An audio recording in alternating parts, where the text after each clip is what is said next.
A woman who spent 8 years in war zones helping children survive malaria once said something that stopped me cold.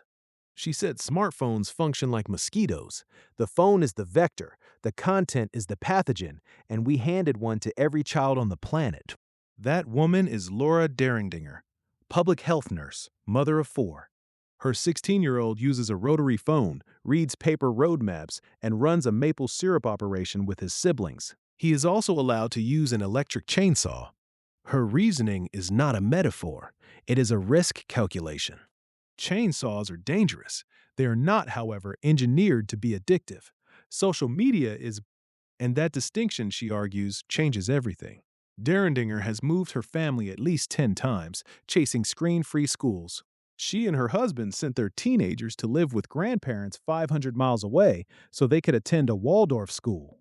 No TV, no iPads, a shared landline between two teenagers. This is what commitment to a belief looks like when it stops being abstract. She is not alone. Amy Sefor moved her family from Boston to Virginia for the same reason. A Facebook group about screen-free parenting now has 250,000 members worldwide. Parents are installing landlines, hiding remotes, taking their kids to farms for digital detox. A movement that once sounded extreme is starting to sound like common sense. Here's the thing about common sense, though. It arrives late, usually after the data does. UK doctors are now comparing social media to smoking in terms of risk to children. Teenagers across America are scrolling between midnight and 4 in the morning. Courts in California and New Mexico have found Meta legally responsible for harm to children. The companies plan to appeal, naturally. The algorithm does not care about your child's emotional development. Shocking, really.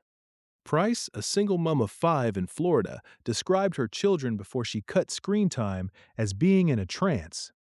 After a few weeks without unlimited access, weeks that involved tears, threatened escapes to dad's house, and serious questioning of her own judgment, something shifted. Her kids started drawing again, reading, talking to each other. The energy of the home, she said, just felt calmer.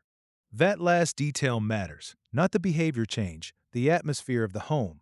One practitioner note worth sitting with, sleep expert Rachel Mitchell says screens in the bedroom suppress melatonin, spike cortisol and adrenaline, and actively destroy sleep quality.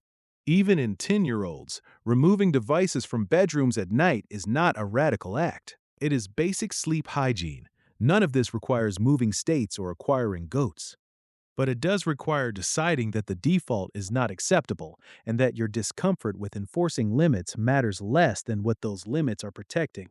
If you found this useful, subscribe to our channel. Every week, honest research, no lectures, just the things worth paying attention to.